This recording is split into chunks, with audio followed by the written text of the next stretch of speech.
Construction News Tracker is presented by Caterpillar and produced by 4constructionpros.com. The 2020 Dodge Construction Outlook is predicting that U.S. construction starts will drop by 4% to a total of $776 billion. Dodge Data Chief Economist Richard Brandt says that the recovery that began following the 2009 recession is coming to an end.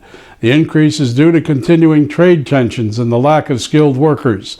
But, says Branch, 2020 will not become a repeat of 2009 because the level of activity will remain high as it has for the last 3 years.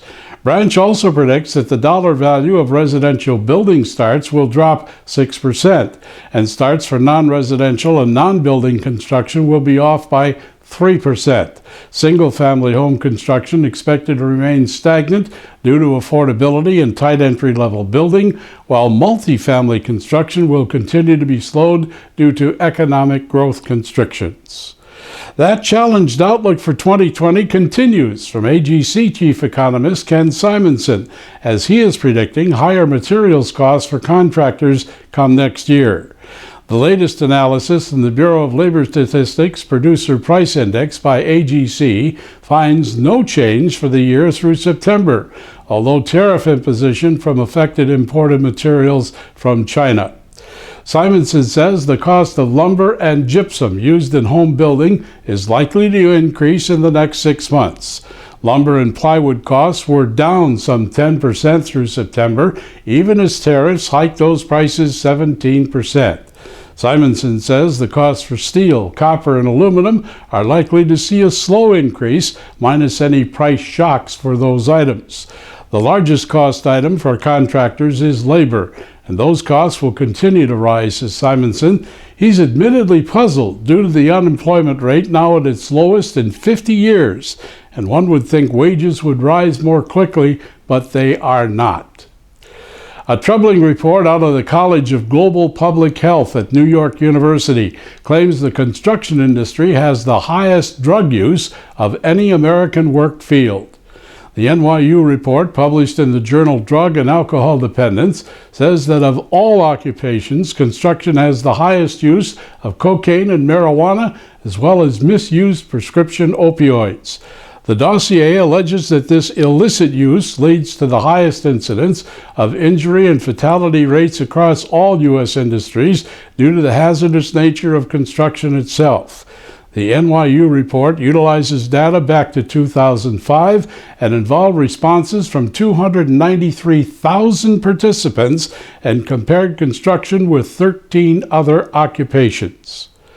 The Dodge Momentum Index for October has settled in at 152.6, an increase of 6.9% from a revised rate of 142.7, and it's all pegged on the institutional category.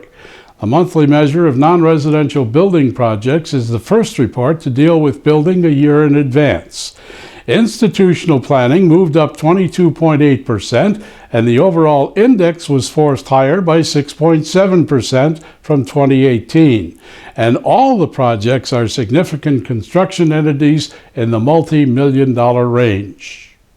The November 5th election nationwide saw voters in 19 states approve ballot measures strongly supporting transportation investment.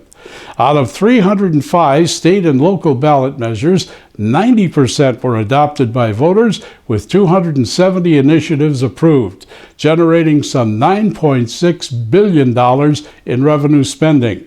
ARTBA is elated over the results. It says they send a big message to Capitol Hill that the general public overwhelmingly supports a national highway funding bill. High-speed rail is destined for Southern California. The Infrastructure and Economic Development Bank has approved a $3.25 billion bond request from Virgin Trains to construct a rail line from Victorville, California to the Nevada state line, a distance of 135 miles. It's the initial link of passenger service from Victorville to Las Vegas and to be operated as part of the California High-Speed Rail Authority. Not to be confused with a proposed line between Los Angeles and San Francisco. It appears right now that this high-speed passenger service could become a reality. The cost of rescission in federal highway funding next year could be a tremendous burden on states seeking to secure federal funding. As of September 30th, the total balance of state highway funding subject to rescission or giveback is $7.6 billion effective next July 1st, which is $2 billion over the $5.3 billion level extracted from federal and highway aid contract authority. An example is Texas, which has an unobligated balance of $679 million.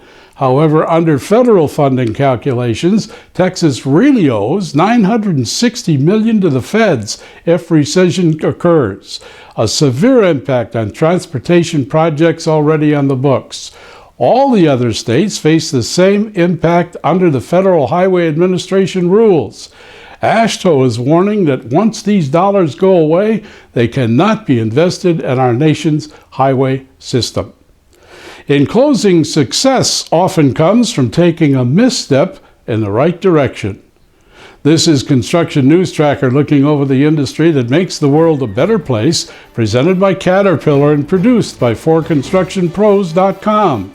Follow us on social media at Twitter using hashtag Construction News, YouTube at 4constructionpros, and on Facebook at /4constructionpros, as the streaming web never ends. Construction News Tracker is presented by Caterpillar and produced by 4constructionpros.com.